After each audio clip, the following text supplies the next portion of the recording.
বলা কওয়া একটি ব্যতিক্রমী সাংস্কৃতিক সংগঠন। তাদের কবি প্রণাম অনুষ্ঠিত হল শরৎ বাসভবন 22 জুন সন্ধ্যায়। প্রবীণ কবিতা প্রাণ ব্যক্তিত্ব প্রবীর ব্রহ্মচারীর নেতৃত্বে বলা কওয়ার সকল সদস্যা এবং অনুরাগীদের ভিড়ে সেই সন্ধ্যা হয়ে উঠেছিল প্রাণবন্ত। আমরা বিশ্বাস করি বলা কওয়া যে শব্দের সঙ্গে সহবাস করলে তবে আবৃত্তি, নাটক, গান, কারণ জৈবিক কারণে সহবাস না করলে তো সন্তান হয় না,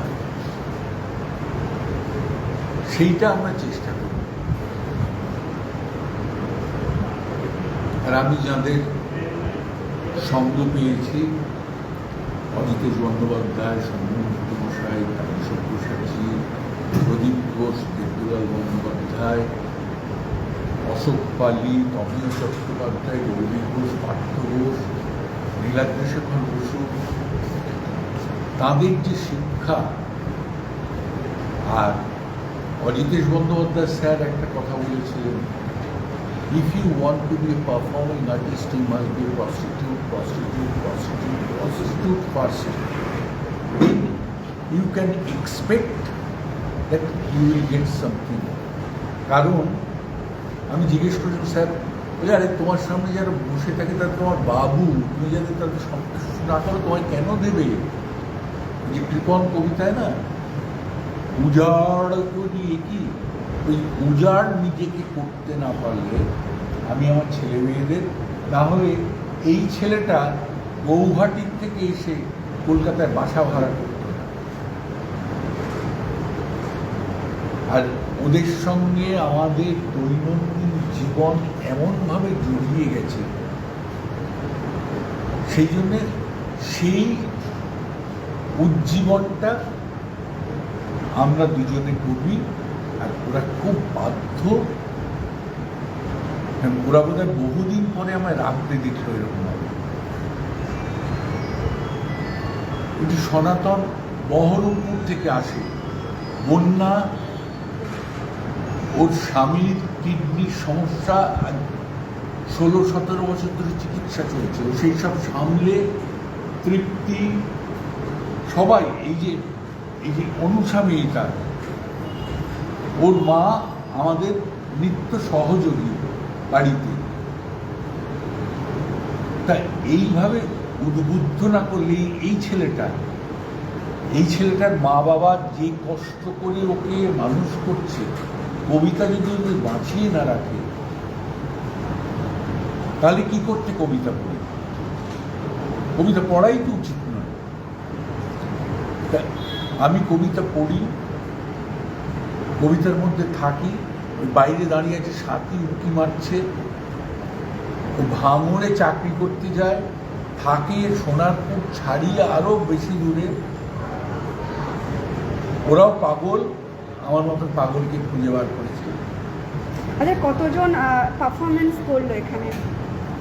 আমাকে নিয়ে 23 জন, আর 4 জন আমাদের 5 জন আমন্ত্রিত বন্ধু, 28 জন। এই যে জয়ন্তনারায়ণ চট্টোপাধ্যায় 80-র দশকে আবৃত্তি শুরু করেছিল, কিন্তু পেশার কারণে হারিয়ে গেছে। কিন্তু সে কবিতা ভালোবাসে, আনহসী, তাই তাকে আমরা টেনে এনেছি। আর আমার বলে কোনো অস্তিত্ব নেই। এই যে 73 বছরের মানুষটা সে এখন কবিতা মুখস্থ করছে নিয়মিত, তাকে। আর আমার সবচেয়ে যেটা ভালোবাসার জায়গা, ওরা সেটা মানে যে কেউ যেন আমার কার্বন কপি না হয়। কারণ আমরা যারা এখন আবৃত্তি শেখাই সবাই কপি ক্যাট তৈরি করি। আপনারা ছিলেন, শুনেছেন, নিশ্চয়ই বিশ্লেষণ করতে পারবেন। আমাদের কেউ আমার মতন নয়, ওরা প্রত্যেকে নিজের মতন। সেইটাই আমার বৈজ্ঞানিক চেষ্টা, সেটার চেষ্টা করছি। আমি যতদিন বাঁচব আমি কবিতায় শব্দে যাপন করি। কি নাম? আমার নাম প্রবীর ব্রহ্মচারী। হ্যালো কলকাতা লাইভে বলা কওয়া। প্রবীর ব্রহ্মচারী। বলা কওয়া একটি প্রসিদ্ধ আবৃত্তি শিক্ষা, অভিনয় শিক্ষা ও চর্চার সংস্থা। আবহমান আবৃত্তির অনুসারী তারা বিশ্বাস করে শব্দের সঙ্গে সহবাস যথার্থভাবে করলেই যে কোনো কবির কবিতার চিত্রকল্প আঁকা যায়। তার জন্য আর কোনো রকম শিল্প মাধ্যমের সহায়তার খুব একটা প্রয়োজন পড়ে না, বিশ্বাস করেন বলা কওয়ার কর্ণধার প্রবীর ব্রহ্মচারী। নিখুঁত উচ্চারণ, ছন্দ প্রকরণ ও কণ্ঠস্বরের যথার্থ প্রয়োগই যথেষ্ট চিত্রকল্প গড়ে তোলার জন্য। তাদের বিশেষ অনুষ্ঠান কবি প্রণাম। রবীন্দ্রনাথ ঠাকুর ও কাজী নজরুল ইসলাম রচিত কবিতার মাধ্যমে তাদের কবি প্রণাম অনুষ্ঠিত হলো 22 জুন শরৎ বাসভবনে।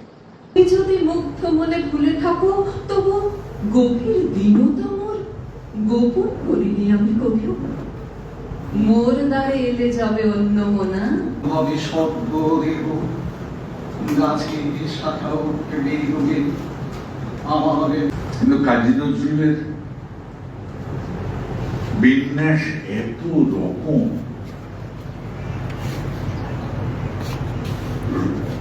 রবীন্দ্রনাথের যেমন হদিশ পাই না, কাজী নজরুলেরও হদিশ পাচ্ছি না। মুগ্ধ দিনের সূর্য মন ছড়ালো আকাশ পেপে, আলোর নেশায় বেঁচে খেপে। আমি মুখে আমাদের সময় যখন ছিল না, মুখ লাগিয়ে বলতে হয় যাই। আমি ওনাকে প্রণাম করে শুরু করি। আমি আপনাদের কাছে ক্ষমা চাই, কারণ সবাই তো বাচিক শিল্পী বলে। আমি যারা বলা কওয়ার সদস্য সুন্দর একরকমের পোশাক পরে আছেন, ওনাদের সবাইকে ধন্যবাদ জানাবো। কি সুন্দর আপনারা মুখস্থ করে বললেন। আমি কিন্তু মুখস্থ করে বলতে পারবো না। হরি পরিজন চির পরিচয়, পুনঃ পাব তব দর্শন। ই নহে অধীর আলাপন। নমস্কার। থমকে গেল আমার সমস্ত মনটা, চেনা লোককে দেখলে অচেনার গান ছিল। হঠাৎ খবরের কাগজ ফেলে দিয়ে আমাকে করলে নমস্কার। সমাজবিধি কানাকানি কি না জানি জল্পনা, এইখানে এসে ঘট হতে কেন জল উঠে উচ্ছলে? চপল চক্ষে তরল তারকা কেন উঠে উজ্জ্বলে? লোকে লোকান্তরে এ বাণী ধ্বনিত হবে না কোনখানি। তুমি সুন্দর, আমি ভালোবাসি। সঙ্গে জুড়ে গেল।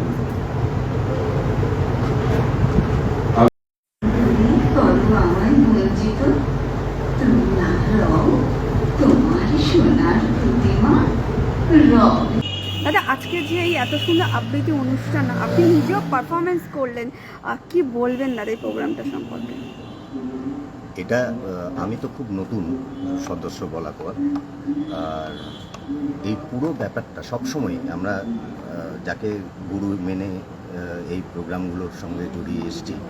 আমি আজকে প্রায় 1 বছর যাবৎ ওনার সঙ্গে, মানে প্রবীর ব্রহ্মচারী যার কথা বলছি, আমাদের সবার বলা কোয়া যিনি জন্মদাতা, তো ওনার ধরন, উনি যেভাবে আমাদেরকে শিখিয়ে, আর সবচেয়ে বড় কথা যেটা যে এইভাবে আবৃত্তি করা, মানে আবৃত্তি আর পাঠ দুটোর মধ্যে যে ডিফারেন্স, সেটা আমি তো আগে আমার সেইভাবে জানাই ছিল না।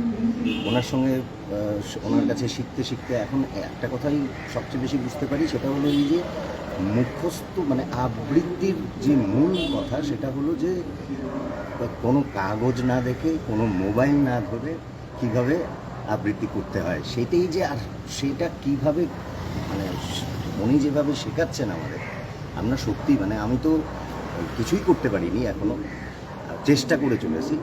আর সেই চেষ্টার জন্যই আমি মানে প্রবীরদা, মানে আমরা তো সবাই, আমি তো ওনাকে দাদা ডাকি, তো প্রবীরদার আমি আশা করব যে আমাদের সবার উপরে ওনার আশীর্বাদ সব সময় থাকবে, আর আমরা ওনার হাত ধরে যাতে বলা কোয়াকে আর আমাদের নিজেদের ব্যক্তিগত যে আবৃত্তি শেখার যে ইচ্ছা বা আবৃত্তি করার যে উৎসাহ, সেটাকে আরও বেশি বেশি করে এগিয়ে নিয়ে যেতে চেষ্টা করব, এইটুকুনি বলতে চাইছি। আর আপনাদের যথেষ্ট অসংখ্য ধন্যবাদ জানাতে চাইছি যে আপনারা আজকে আমাদের এই অনুষ্ঠানটাতে উপস্থিত থেকে আমাদের অনুষ্ঠানটাকে